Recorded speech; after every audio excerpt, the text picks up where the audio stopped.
ତ ବର୍ତ୍ତମାନ ଆମେ ଚତୁର୍ଥ କ୍ରୁଶ ଉପରେ ଥାଇ ଯୀଶୁଖ୍ରୀଷ୍ଟ କହିଥିବା ବାଣୀକୁ ଯୋଉଟା ଆମେ ଚତୁର୍ଥ ବାଣୀ ବୋଲି କହୁଛୁ। ସେଇ ଚତୁର୍ଥ ବାଣୀକୁ ଆମେ ବର୍ତ୍ତମାନ ଆଲୋଚନା କରିବା ପାଇଁ ଯିବା। ଯେମିତି ପ୍ରଭୁଙ୍କର ଉପସ୍ଥିତି ମାନଙ୍କ ସହିତ ରହିଅଛି, ପ୍ରଭୁଙ୍କର ବେଦନା କଷ୍ଟ ଉଦ୍ଦେଶ୍ୟକୁ ଆମେ ଅନୁଭବ କରିପାରୁଛୁ। ଆସୁ ଆମେ ଏଇ ଚତୁର୍ଥ ବାଣୀକୁ ମଧ୍ୟ ପ୍ରାର୍ଥନାର ସହିତ, ଭକ୍ତିର ସହିତ, ଭୟର ସହିତ ଆମେ ଆଲୋଚନା କରିବା।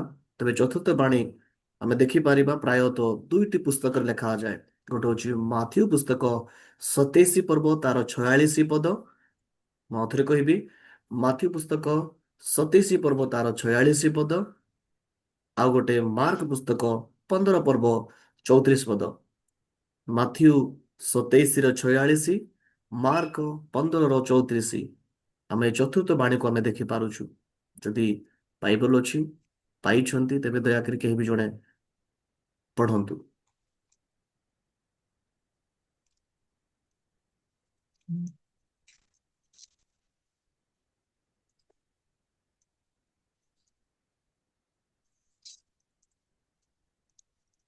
ମାଥ୍ୟୁ ପୁସ୍ତକ 27 ପର୍ବ 46 ପଦ, ମାର୍କ ପୁସ୍ତକ 15 ପର୍ବ ତାର 34 ପଦ। ଯେକୌଣସି ଗୋଟେ ପୁସ୍ତକରୁ ଆମେ ଅଧ୍ୟୟନ କରିବା।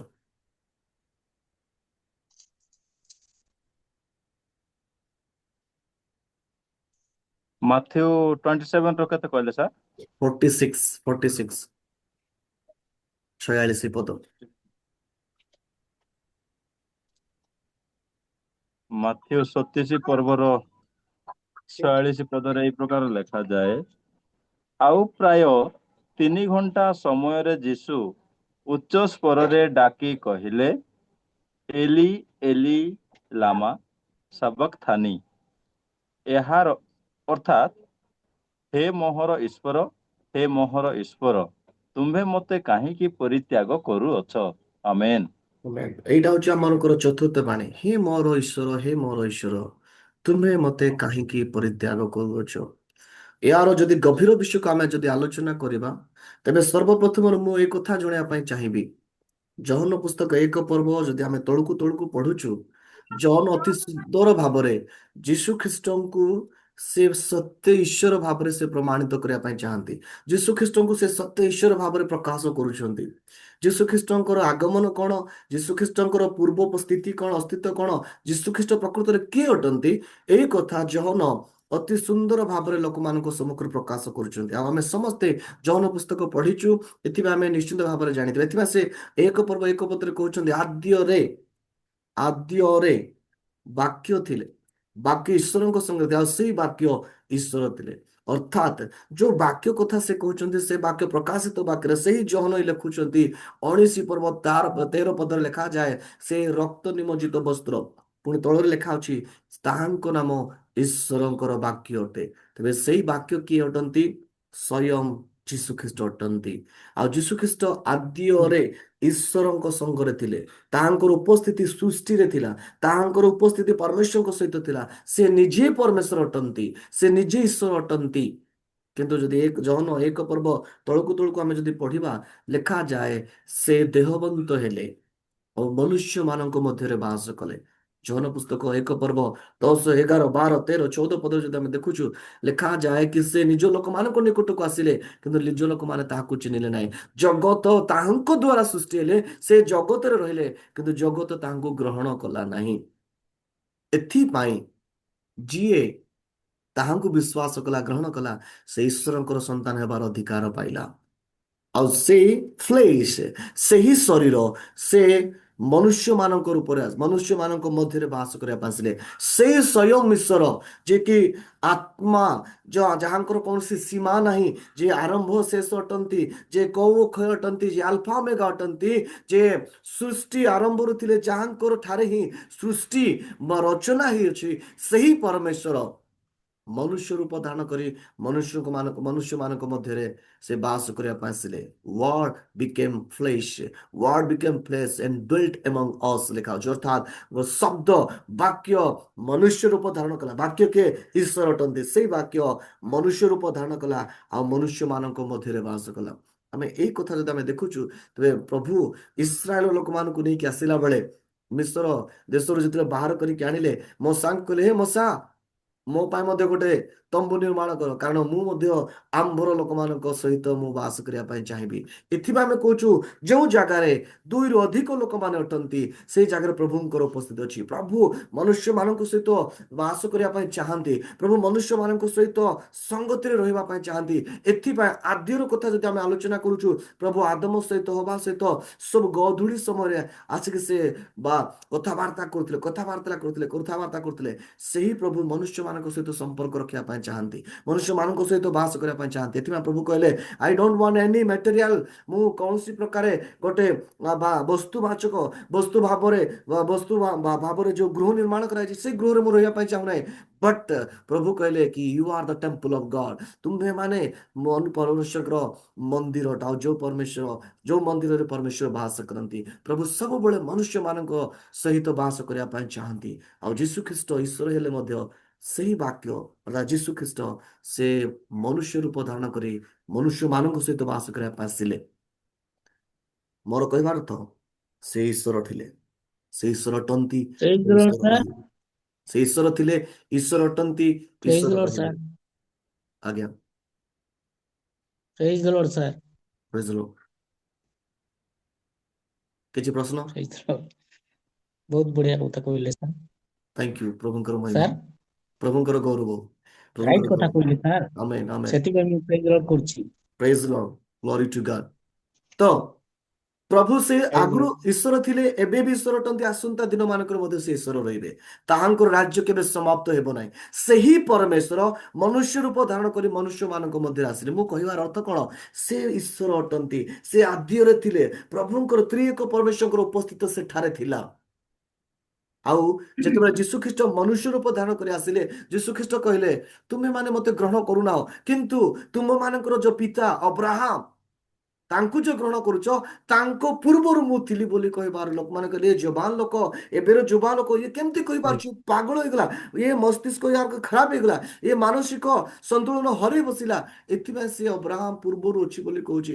ବୟସରେ ତ ଆମ ଠାରୁ ଛୋଟ ଅଟନ୍ତି। ଏମାନେ ଆଶ୍ଚର୍ଯ୍ୟରେ ପ୍ରଭୁଙ୍କର ସତ୍ୟ କଥାକୁ ବୁଝିପାରିଲେ ନାହିଁ। ମୋର କହିବାର ଅର୍ଥ, ସେ ପରମେଶ୍ୱରଙ୍କ ସହିତ ଥିଲେ, ସେ ନିଜେ ପରମେଶ୍ୱର ଥିଲେ, ତାହାଙ୍କର ଉପସ୍ଥିତି ଆରମ୍ଭରେ ଥିଲା। ଆଉ ସେ ସ୍ୱର୍ଗରୁ ଆଗତ ହେଇଥିବା ଜୀବନଦାୟକ ଆହାର ଅଟନ୍ତି। ସେ ସ୍ୱର୍ଗରୁ ଆଗତ ହେଇଥିବା ଜୀବନଦାୟକ ହାଲେଲୁୟା। ଆହାର ଅଟନ୍ତି। ଆଉ ସେଇ ପ୍ରଭୁ କହୁଛନ୍ତି କି ଯେ, ହେ ପିତା, ହେ ପ୍ରଭୁ, ହେ ମୋର ଈଶ୍ୱର, ମତେ କାହିଁକି ପରିତ୍ୟାଗ କଲେ? ଯୋଉ ଈଶ୍ୱରଙ୍କ ସହିତ ତାଙ୍କର ବାସ ଥିଲା, ଯୋଉ ଈଶ୍ୱରଙ୍କ ସହିତ ସଙ୍ଗତିରେ ଥିଲା, ଯିଏ ନିଜେ ଈଶ୍ୱର ଥିଲେ, ଯିଏ ସ୍ୱର୍ଗରେ ଉପବିଷ୍ଟ ହେଉଥିବା ଲୋକ, ଏବେ ବର୍ତ୍ତମାନ ସେ କହୁଛନ୍ତି, ମତେ କାହିଁକି ପରିତ୍ୟାଗ କଲ? ଯୋଉ ବଣ୍ଡିଂ ଥିଲା, ଯୋଉ ସମ୍ପର୍କ ଥିଲା, ଯୋଉ ରିସ୍ତା ଥିଲା, ବର୍ତ୍ତମାନ ସେ ରିସ୍ତା ଭିନ୍ନ ହେଇଗଲା। ବୁଝିବା ପାଇଁ ଚେଷ୍ଟା କରନ୍ତୁ। ପୃଥକ ହେଇଗଲା।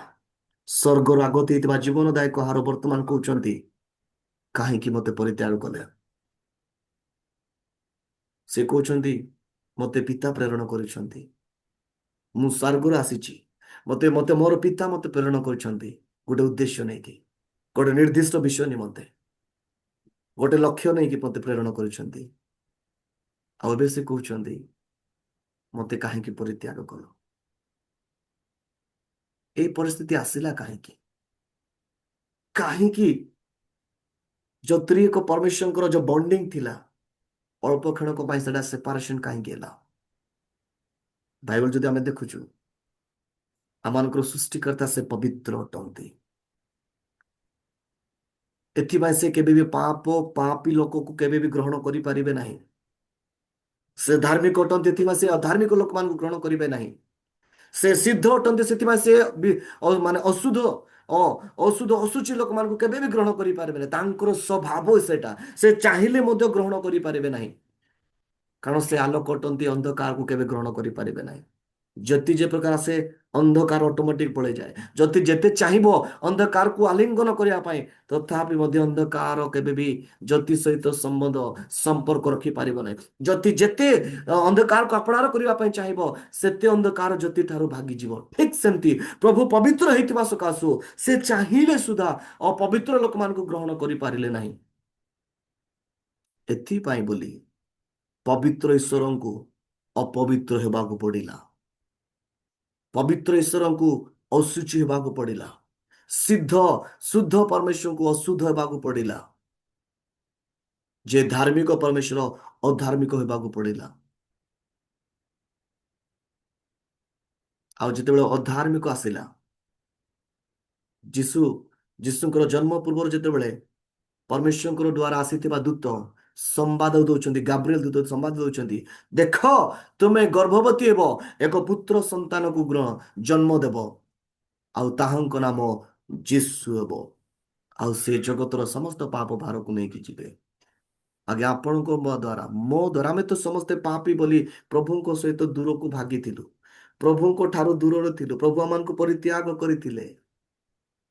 କିନ୍ତୁ ପ୍ରଭୁ ଆପଣଙ୍କୁ ମତେ ତାଙ୍କର ନିଜ ସଦୃଶ୍ୟରେ ନିର୍ମାଣ କରିଥିବା ସକାଶୁ, ଆମମାନଙ୍କୁ ଚକ୍ଷୁର ପିତୁଳା କରିଥିବା ସକାଶୁ, ଆମମାନଙ୍କର ସୃଷ୍ଟି ତାହାଙ୍କର, ଆମମାନଙ୍କର ରଚନା ତାଙ୍କ ହସ୍ତ ପାପୁଲରେ ରଖିଥିବା ସକାଶୁ ସେମାନଙ୍କୁ ପରିତ୍ୟାଗ କରିବା ପାଇଁ ଚାହିଁଲେ ନାହିଁ। He gave one more chance to us. ସେ ଆପଣଙ୍କୁ ଆଉ ମତେ ଗୋଟେ ନୂତନ ସୁଯୋଗ ଦେଲେ, ଆଉ ଗୋଟେ ସୁଯୋଗ ଦେଲେ, ଆଉ ସେଇ ସୁଯୋଗ ଯୀଶୁ ଖ୍ରୀଷ୍ଟଙ୍କ ଦ୍ୱାରା ଆମମାନଙ୍କୁ ମିଳୁଛି। ଆମେ ପାପୀ ଥିଲୁ, ଯୀଶୁଙ୍କ ଠାରୁ, ପରମେଶ୍ୱରଙ୍କ ଠାରୁ ତିରସ୍କାର ହେଇଥିଲୁ, ବହିଷ୍କାର ହେଇଥିଲୁ। ପ୍ରଭୁ ଏଦନର ବଗିଚାଠୁ ଠାରୁ ବାହାର କରିଦେଲେ, ଆଉ ସେ ଡାଇରେକ୍ଟ ଆସି କଥାବାର୍ତ୍ତା କଲେ ନାହିଁ, ଉପସ୍ଥିତି ରହିଲା ନାହିଁ, ସମ୍ପର୍କ ରହିଲା ନାହିଁ, କାରଣ ମନୁଷ୍ୟ ପାପୀ ହେଇଗଲା। ଆଉ ପରମେଶ୍ୱରଙ୍କର ସ୍ୱଭାବ ଏତେ ଉତ୍ତମ ଯେ ସେ କେବେ ବି ଅନ୍ଧକାରକୁ ଗ୍ରହଣ କରିପାରିବେ ନାହିଁ। ତାଙ୍କର ସ୍ୱଭାବ ହିଁ ସେଇଟା, ଗୁଣ ହିଁ ସେଇଟା। ତେବେ ଏଇ ଯୋଉ ନିଜ ସଦୃଶ୍ୟରେ ନିର୍ମାଣ କରିଥିବା ବ୍ୟକ୍ତିଙ୍କୁ କେମିତି ଭୁଲିବେ, କେମିତି ଛାଡ଼ିବେ, କଣ କଲେ ହେବ? ଏଥିପାଇଁ ବୋଲି ପରମେଶ୍ୱର ନିଜେ ମନୁଷ୍ୟ ରୂପ ଧାରଣ କରିକି ଆସିଲେ, ଏକମାତ୍ର ସନ୍ତାନକୁ ସେ ପ୍ରେରଣ କଲେ, ଆଉ ଜଗତର ପାପ ଭାର ତାଙ୍କ ଉପରେ ରଖିଲେ। ଏବେ ପ୍ରଭୁଙ୍କର ସ୍ୱଭାବ କଣ? ପାପୀ ଲୋକ ସହିତ ସମ୍ପର୍କ ରହିବ ନାହିଁ। ମୋର ପାପ କାଢିକି ସେ ନିଜେ ନେଲେ, ଆପଣମାନଙ୍କର ପାପ କାଢିକି ସେ ନିଜେ ନେଲେ। ପୃଥିବୀରେ ଯେତେ ଜଣ ବି ଯୀଶୁଙ୍କୁ ବିଶ୍ୱାସ କରୁଛନ୍ତି, ଆସନ୍ତା ଦିନ ମାନଙ୍କର ଏଇ ଭିଡିଓକୁ ମଧ୍ୟ ଯୋଉମାନେ ଦେଖିବେ, ପ୍ରତ୍ୟେକ ବ୍ୟକ୍ତିଙ୍କର ପାପକୁ ସେ ଯୀଶୁ ନିଜ ଉପରେ ନେଲେ। ମୋ ଠାରୁ ପାପ ନେଲେ ତ ମୁଁ କଣ ହେଲି? ନିଷ୍ପାପୀ ହେଲି, ପବିତ୍ର ହେଲି। ମୁଁ ପବିତ୍ର ହେଲି, ମୋର ପାପ ସବୁ ନିଆଗଲା, ଯୀଶୁ ଖ୍ରୀଷ୍ଟ ନିଜ ଉପରେ ନେଲେ। ଯୀଶୁ କିଏ ହେଲେ? ପାପୀ ହେଲେ। ଯୋଉଟା ଆମ ଜୀବନରେ ଘଟୁଥିଲା, ପିତାଙ୍କ ସହିତ ସମ୍ପର୍କ, ଆମର ବନ୍ଧନ, ଆମମାନଙ୍କର ସମ୍ପର୍କ ଦୂର ହେଇଥିଲା, ପିତାଙ୍କ ଠାରୁ ଦୂର ହେଇଥିଲା, ସେଇଟା ବର୍ତ୍ତମାନ ଆମର ମିଳନ ହେଲା ନିଜର ଏକମାତ୍ର ପୁତ୍ରଙ୍କ ସହିତ ସମ୍ପର୍କ ବିଚ୍ଛିନ୍ନ ହେଲା। ଯୀଶୁ ଖ୍ରୀଷ୍ଟ ଏତେ ପାପୀ ବୋଲି ଗଣ୍ୟ ହେଲେ, ପିତା ଈଶ୍ୱର ମଧ୍ୟ ତାଙ୍କୁ କିଛି ସମୟ ପାଇଁ ପରିତ୍ୟାଗ କଲେ। ଆଉ ସେଇଟା ପ୍ରଭୁ ଯୀଶୁ ଖ୍ରୀଷ୍ଟଙ୍କର ହୃଦୟକୁ ବିଦୀର୍ଣ୍ଣ କରୁଛି। ଆଉ ସେ ପ୍ରାର୍ଥନା କରୁଛନ୍ତି, ହେ ପ୍ରଭୁ, ହେ ଈଶ୍ୱର, ମତେ କାହିଁକି ପରିତ୍ୟାଗ କଲେ? ଯିଶାୟା ପୁସ୍ତକରେ ଯିଶା ଭବିଷ୍ୟତ ବକ୍ତା କହନ୍ତି, ଏଇଟା ପରମେଶ୍ୱରଙ୍କର ପ୍ରେମ ନାହିଁ ଯୋଉଟା ଆପଣଙ୍କୁ ମତେ ପରମେଶ୍ୱରଙ୍କ ଠାରୁ ଅଲଗା କରୁଛି, ଏଇଟା ଆମର ପାପ ଯୋଉଟା ପ୍ରଭୁଙ୍କ ଠାରୁ ଆମମାନଙ୍କୁ ଅଲଗା କରୁଛି। ଯୀଶୁ ଯେତେବେଳେ ଆମମାନଙ୍କର ପାପକୁ ଉଠେଇଲେ, ଆମର ପାପକୁ ବହନ କଲେ, ଇଏ ପାପୀ ବୋଲି ଗଣିତ ହେଲେ, ଆଉ ସେଇ ପାପୀଙ୍କୁ ପ୍ରଭୁ ପୃଥକ କରୁଛନ୍ତି, ପ୍ରଭୁ ପରିତ୍ୟାଗ କରୁଛନ୍ତି। ଆପଣ ସେଇ ଦିନର ସିନ୍କୁ ମନେ ପକାନ୍ତୁ। ସୂର୍ଯ୍ୟ ତାର ଆଲୋକକୁ ହରାଇ ଦେଲା, ପୃଥିବୀରେ ଭୂମିକମ୍ପ ହେଲା, ବଡ ବଡ ପଥର ଭାଙ୍ଗିଗଲା। କଣ ଦୃଶ୍ୟ! ଏଇଟା କୌଣସି କାଳ୍ପନିକ ନୁହେଁ, ଏଇଟା ସତ୍ୟ ଅଟେ। ଏତେ ବଡ ଅପରାଧ ପ୍ରଭୁ ଗ୍ରହଣ କଲେ, ପିତା ଈଶ୍ୱର ମଧ୍ୟ ଆଖି ବନ୍ଦ କରିଦେଲେ କେବଳ ଆପଣଙ୍କୁ ମତେ ଅନେଇବା ପାଇଁ। ପିତା ଈଶ୍ୱର ନିଜର ପୁତ୍ରଙ୍କୁ ପରିତ୍ୟାଗ କଲେ ଆପଣଙ୍କୁ ମତେ ଗ୍ରହଣ କରିବା ପାଇଁ। ପିତା ଈଶ୍ୱର ନିଜର ପୁତ୍ରଙ୍କୁ ଅଗ୍ରାହ୍ୟ କଲେ ତାକେ ଆପଣଙ୍କୁ ମତେ ସେ ଗ୍ରହଣ କରିପାରିବେ। ତାଙ୍କୁ ଘୃଣା କଲେ ତାକେ ଆପଣଙ୍କୁ ମତେ ପ୍ରେମ କରିପାରିବେ, କାରଣ ସେ ପାପୀ ବୋଲି ଗଣିତ ହେଲେ। ଆଉ ଏଥିପାଇଁ ପ୍ରଭୁ କାନ୍ଦୁଛନ୍ତି, ହେ ପିତା, ହେ ପରମେଶ୍ୱର, ହେ ମୋର ଈଶ୍ୱର, କାହିଁକି ମତେ ପରିତ୍ୟାଗ କଲ? ଏତେ ବଡ ପାପ, ଏତେ ବଡ କଷ୍ଟଦାୟକ ବିଷୟ, ଯିଏ ଆପଣଙ୍କୁ ସବୁବେଳେ ସାଥି ଦଉଥିବ, ଯେ ଆପଣଙ୍କ ସହିତ ସହିତ ରହୁଥିବ, ଯେତେବେଳେ ଆପଣଙ୍କର ସାଥି ସେ ଛାଡିଦେବ, ଆପଣଙ୍କର ଅବସ୍ଥା କଣ ହବ?